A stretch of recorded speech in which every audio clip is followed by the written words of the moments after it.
Hi, I'm Dr. Baxter Montgomery. I'm a cardiologist and cardiac electrophysiologist here in Houston, Texas. 13 years ago, we started integrating our clinical treatment with plant-based nutrition. So the heart here is in congestive heart failure, beating around 20 to 24%. Here it's beating about 50%. After being on a plant-based diet for 78 days, much improved. Someone in her condition may have needed, surgery, could have needed a bypass surgery. She may have needed a defibrillator. She may have even, been placed on the heart transplant list. But instead of that, with plant-based nutrition, the heart improved significantly. And these are the types of findings we see on a regular basis. It's important for individuals to know that, despite how sick you are, we've seen individuals who are very ill. In fact, I've treated 2 different patients who were in the hospital on life support. One person on life support, we fed her green food through her PEG tube, detoxed her in the hospital, and she eventually walked out. So don't give up. We haven't gotten into the most fundamental aspect of our health, which is how we take care of the human frame. And it's as simple as plant-based food, fresh air, sunshine, and water. So there's a huge obsession with protein, and a lot of this has to do with the education of the nutrition and medical community, or perhaps miseducation, if you will, and protein is emphasized. The Western society, as with other societies, animal protein is a major component of what people eat. When I was growing up, you didn't have a meal if there's not, dead animal flesh on the table. Animal protein can trigger inflammation. It has adverse effects on the kidney. It can have adverse effects on the blood vessels, adverse effects on the heart. You get more than enough protein from plant-based foods. The most important nutrient, in my opinion, is water. The healthy human body in its healthy state is about 70-75% water. I'll pose a question. I say, well, if you were, left on an island and deserted for just say 25 days, you can have 25 days worth of baked chicken, or you have 25 days of water. You can't have both, one or the other. And almost invariably, people choose the water because they know that they can't survive 25 days without water. As much as we emphasize eating the proper food, which starts and ends with a plant-based diet, it's also important to get fresh air and sunshine on a regular basis. So at least a couple of hours. Man-made rainbows. Oh wow.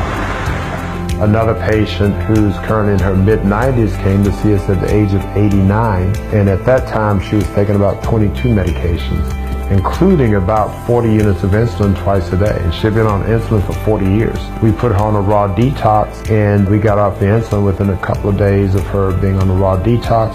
She's down to taking no medication the last I've seen, and she hardly has to come and see us as a patient. She's in her mid-90s now. I came into this arena as a traditional doctor, doing procedures and putting them on the optimal medications. However, when I made this discovery for my own health and then subsequently for my patients, I made a major change. As far as I know, we're the only facility in the United States that has an on-site plant-based restaurant that integrates it all in one. If I'm a physician who likes steak and eggs, it would be very difficult for me to counsel and aggressively counsel a patient away from eating these foods. This is our commercial kitchen, our restaurant, and the medical facility of the future will have a designated restaurant kitchen that functions not only from a culinary standpoint, but also from a scientific standpoint. We see individuals in severe congestive heart failure, which is often thought of as a death sentence. But when they make fundamental changes in the way they eat, they go from a death sentence to a life sentence. And that's an important differential. I'm Patricia Wiggins, and this is my husband Carl. He's Dr. Montgomery's patient. In this 3-week time, he's eliminated about 40 pounds of fluid from his body, and his mental clarity is much better, and he's now walking without his cane. When we came in, he could barely walk with the cane, and he had to hold on to me or to the wall or something to steady himself. So what you can see here is a model of an artery, and there's several slices here. And when someone consumes a diet high in saturated fat, And saturated fat, by the way, is code word for animal protein fat. If you then start to look anywhere an artery has this amount of disease, you're compromising blood flow to that organ. And if a thin cord ruptures, that's what leads to a heart attack. And so this predisposed to heart disease. This is the type of lesion that would be considered for a stent placement or for bypass surgery. However, you can reverse this type of disease with optimal plant-based nutrition. It was that severe. He wanted to make food our medicine and not pharmaceuticals. The added bonus is the fact that he is an MD, he is a cardiologist, he does know that part of medicine, and he's not against it if it's needed. So if you were to look at all of the healthcare facilities here, all the hospitals, all the emergency rooms in this expansive medical center, and we were to walk around and search for one patient who was suffering from protein deficiency, we'd be challenged to find one. In regards to the prevalence of heart disease among different ethnic groups, the CDC clearly shows that African American women have the most heart disease in terms of prevalence and morbidity to mortality from heart disease. Next to them would be African American men. More women die from heart disease than men in general, and then more African American women die from heart disease than any other race, gender segment that we know of. Availability, convenience, these are all important things that I find, and I think it's going to make a difference the more we make the food available. People do not realize how delicious plant food is. At the end of the day, it's going to be the food that makes the difference. I have a lot of friends who are ethical vegans, and I applaud you. When I came into eating plant-based, I wasn't aware of the horrors that happen to animals, and I think there's more messaging needs to come about with that.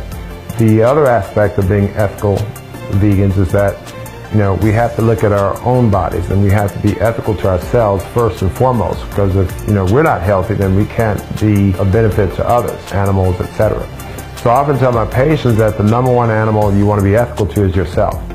So foods that are minimally processed, raw, you want a lot of live foods that has the water content is maintained. These are going to be some of the most healthy foods, and if it is cooked, you want to either dehydrate it at relatively low temperatures, boil or steam it. And these are some simple approaches that individuals can take to consume a diet that's not only healthy for the environment as a whole, but also healthy for your local environment, which is your body. If we can fundamentally change the way we eat, we can get rid of the need for so much expense and so much time and effort toward helping people get better, or I should say, helping people live with their illnesses. We can just simply change what they eat, we can help them reverse their conditions and live a healthier life.